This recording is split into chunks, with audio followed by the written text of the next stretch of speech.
Hi everyone, welcome back for another lesson with A Course in Miracles and myself, Janet Melody.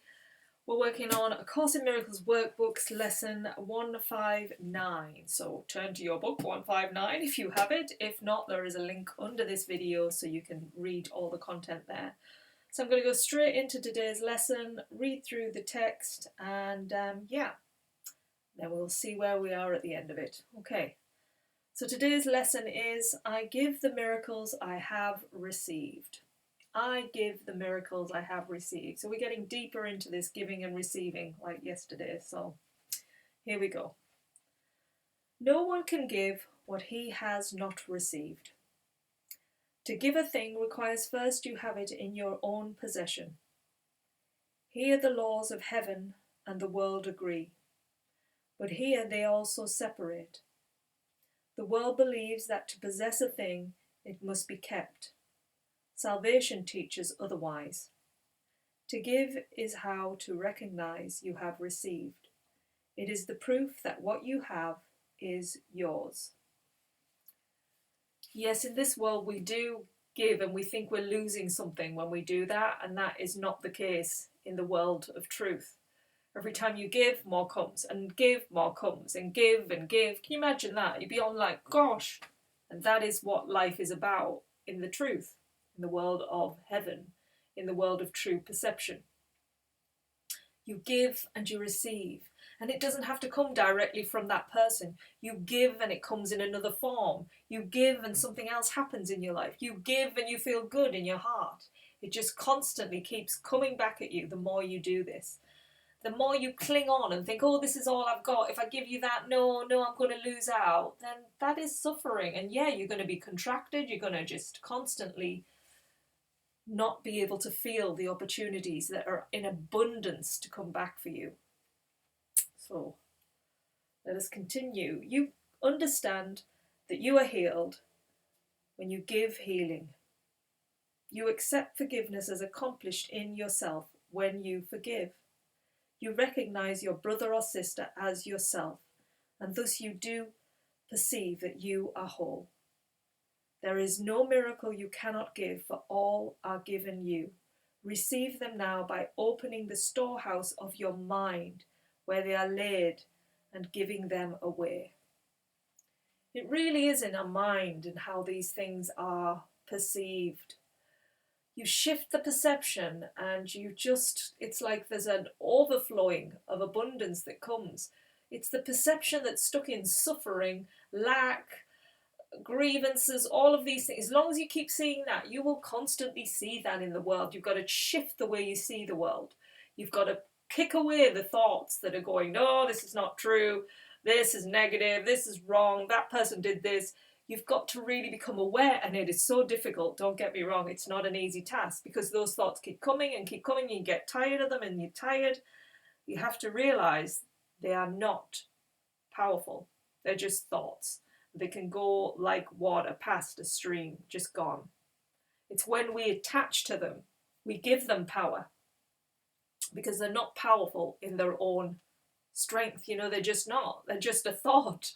But we're like, oh, and we don't realize we're so used to doing it. It's so unconscious that we've clung onto a thought. But when you do realize is when you feel that emotion and it kicks you tumbling down and you just feel in this well of negativity. And it is that when you have to realize, why am I feeling negative? It's not about you. You haven't done anything wrong. You are love. You are light. The person outside of you hasn't either. Whatever they're saying, whatever it is that is making you feel that low, sinking down energy, realize I've attached. I've attached to the thoughts that are not real. I've attached to a thought that was meant to just flow past. I've clung onto it. I'm holding it here and I'm clinging onto it for dear life. And why? When it's making me so miserable, let it go. Let it go. Let it go. Because in quantum physics, what we focus on, we create. So you then see it in your physical world, because that is what you're doing so cleverly with your mind. The power is within you to stop attaching.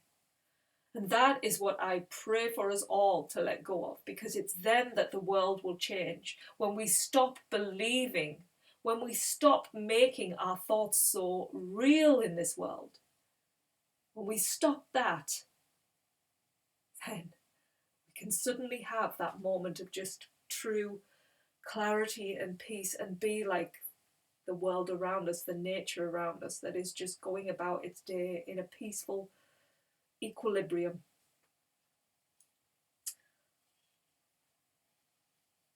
So Christ's vision is a miracle.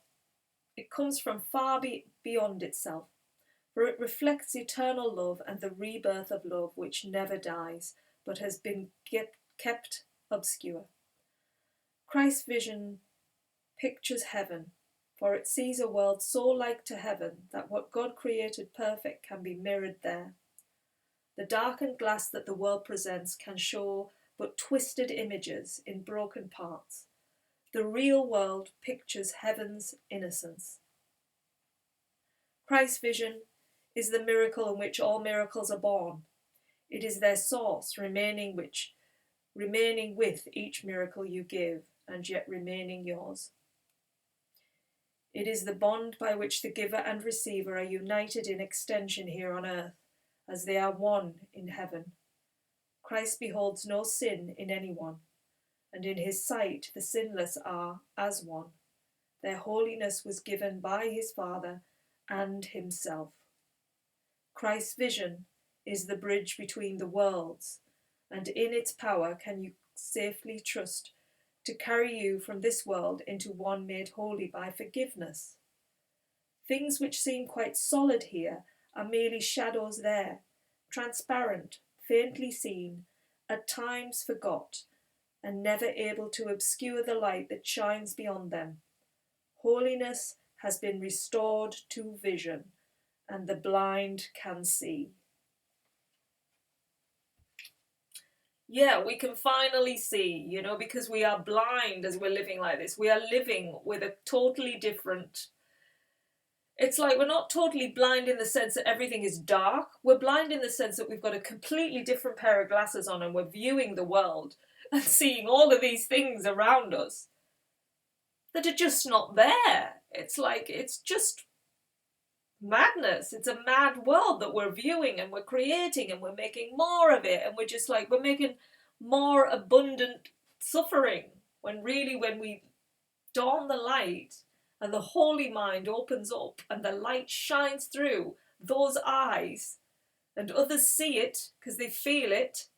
It's not because you've said anything, they can just see, gosh, that person's lit up. That's something, it's like a spark of that oneness lights up their oneness, and it just has this energetic effect that is just a miracle. It is a true miracle.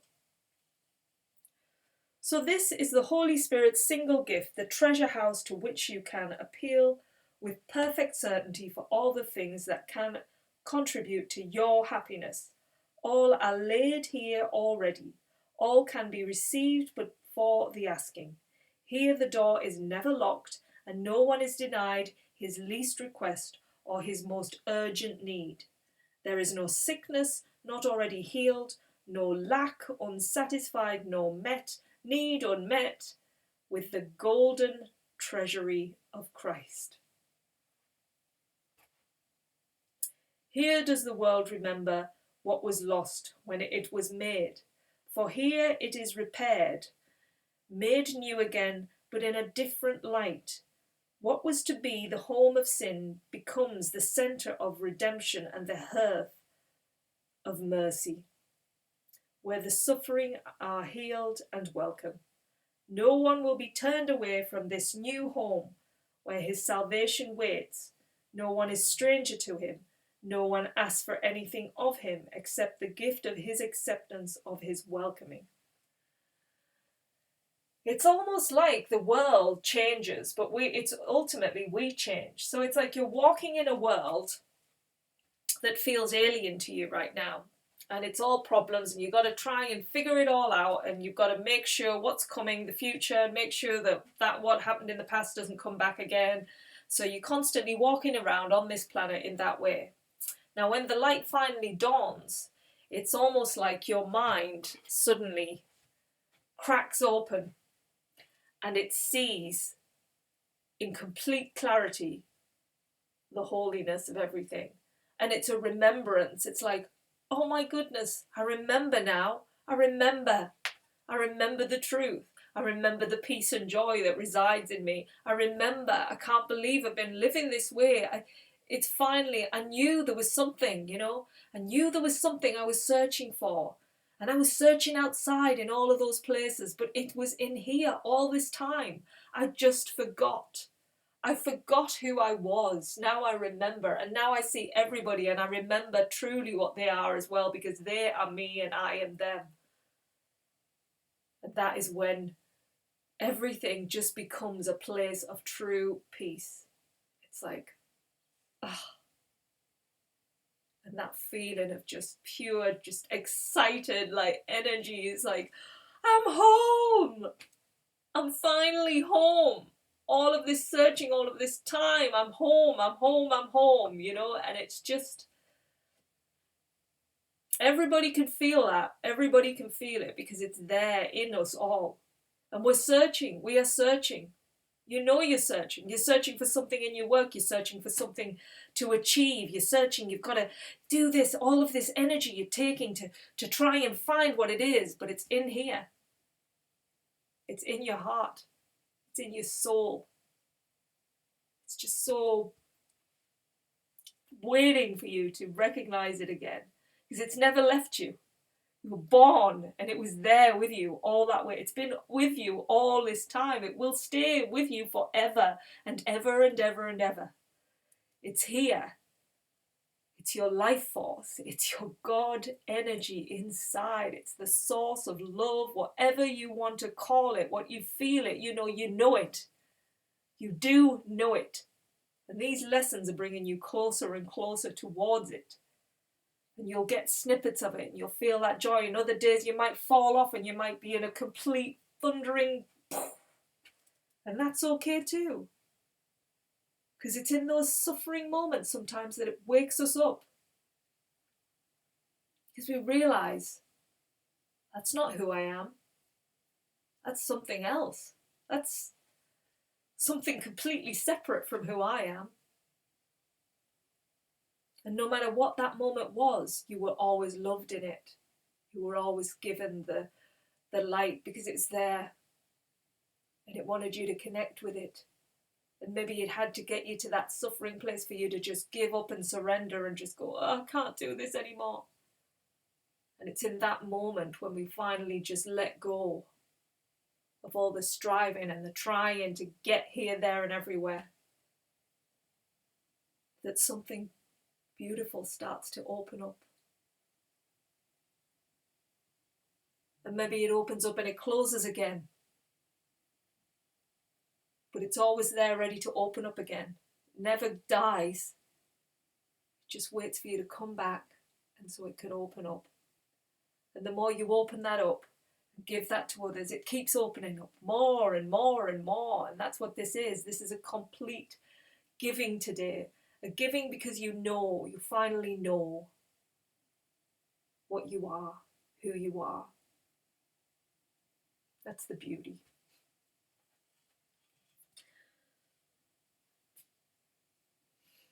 So Christ's vision is the holy ground in which the lilies of forgiveness set their roots. This is their home. They can be brought from here back to the world, but they can never grow in its unnourishing and shallow soil. They need the light and warmth and kindly care Christ's charity provides. They need the love with which he looks on them, and they become his messengers, who give as they received. Take from his storehouse that its treasures may increase. His lilies do not leave their home when they are carried back into the world. Their roots remain. They do not leave their source, but carry its beneficence with them, and turn the world into a garden like the one they came from, and to which they go again with added fragrance. Now are they twice blessed. The messages they brought from Christ have been delivered and returned to them, and they return them gladly unto him. Behold the store of miracles set out for you to give. Are you not worth the gift when God appointed it be given you? Judge not God's son or daughter, but follow in the way he has established. Christ has dreamed the dream of a forgiven world. It is his gift whereby a sweet transition can be made from death to life, from hopelessness to hope. Let us an instant dream with him. His dream awakens us to truth.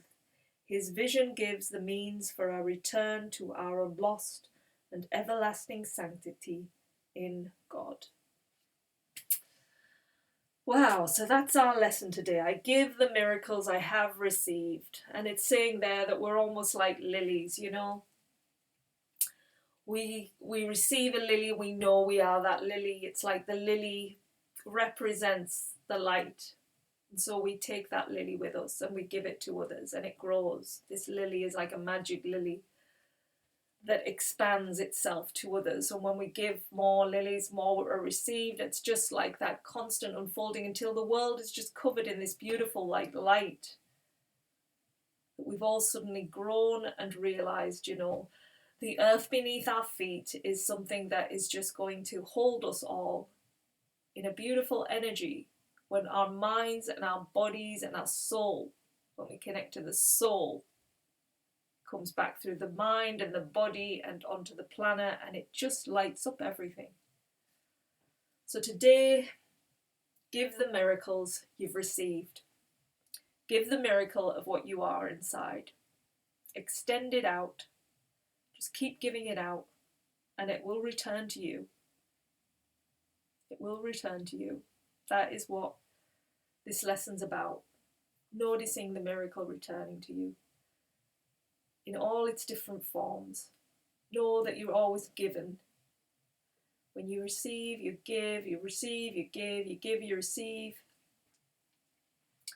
and it's given back to you. And so you can do, as always, it's not set in stone, but you can do 5 minutes in the morning or up to 30 minutes, just focusing on this lesson today, really absorbing its message, tuning into that light within yourself so that when you go about your day, that's all you're going to be remembering. And then on the hour, every hour, keep reminding yourself of it, and then do another 30 minutes or 5. It's up to you, between 5 and 30 on the night before you go to bed, just to really, again, take in this message. Just think about all the wonderful things that you've had in the day, and then go to sleep knowing that you are that light, you know, and let that just wash through your mind so you have a beautiful, peaceful sleep to end this wonderful lesson on. So that's it. Enjoy today's lesson, and we'll be back for lesson 160. Gosh, we're really getting through them all. Take care, everyone. Bye.